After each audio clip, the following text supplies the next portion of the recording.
ప్రముఖ నటుడు కమల్ హాసన్ కన్నడ భాషపై చేసిన వ్యాఖ్యలు కర్ణాటకలో తీవ్ర దుమారం రేపాయి. ఆయన వ్యాఖ్యలను కన్నడ సంఘాలు తీవ్రంగా ఖండించాయి.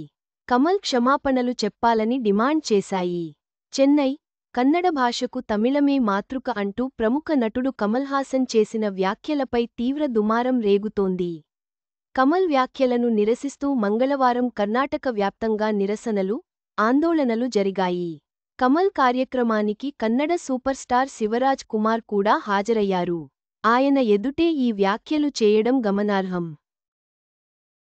ఆదివారం చెన్నైలో జరిగిన తన సినిమా థగ్ లైఫ్ ఆడియో విడుదల వేడుకలో కమల్ హాసన్, శివరాజ్ కుమార్ పాల్గొన్నారు. ఈ సందర్భంగా కమల్ మాట్లాడుతూ, కన్నడ భాషకు తమిళమే మాతృక. ఇక్కడ ఉన్నది నా కుటుంబం. అందుకే ఆయన ఇక్కడికి వచ్చారు. అందుకే నా జీవితం, బంధం తమిళ్ అని మొదలుపెట్టాను. మీ భాష తమిళం నుంచి పుట్టింది కాబట్టి మీరు కూడా దానిలో భాగమే అంటూ వ్యాఖ్యలు చేశారు. ఈ క్రమంలో కమల్ వ్యాఖ్యలను పలు కన్నడ సంఘాలు తీవ్రంగా తప్పుబట్టాయి.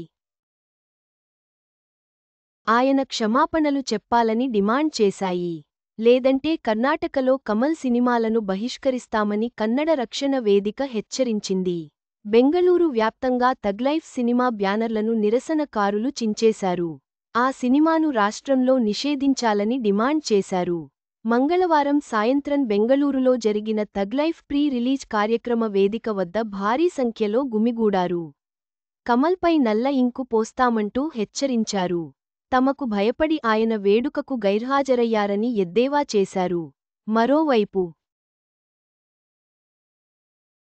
కర్ణాటక బీజేపీ అధ్యక్షుడు విజయేంద్ర యడియూరప్ప తదితరులు కమల్ వ్యాఖ్యలను తీవ్రంగా ఖండించారు. విజయేంద్ర యడియూరప్ప స్పందిస్తూ, కమల్ హాసన్ సంస్కారం లేని వ్యక్తి. కన్నడ భాషను అవమానించారు. మాతృభాషను ప్రేమించడం మంచిదే కాని, ఇతర భాషలను అవమానించడం సంస్కారం కాదు.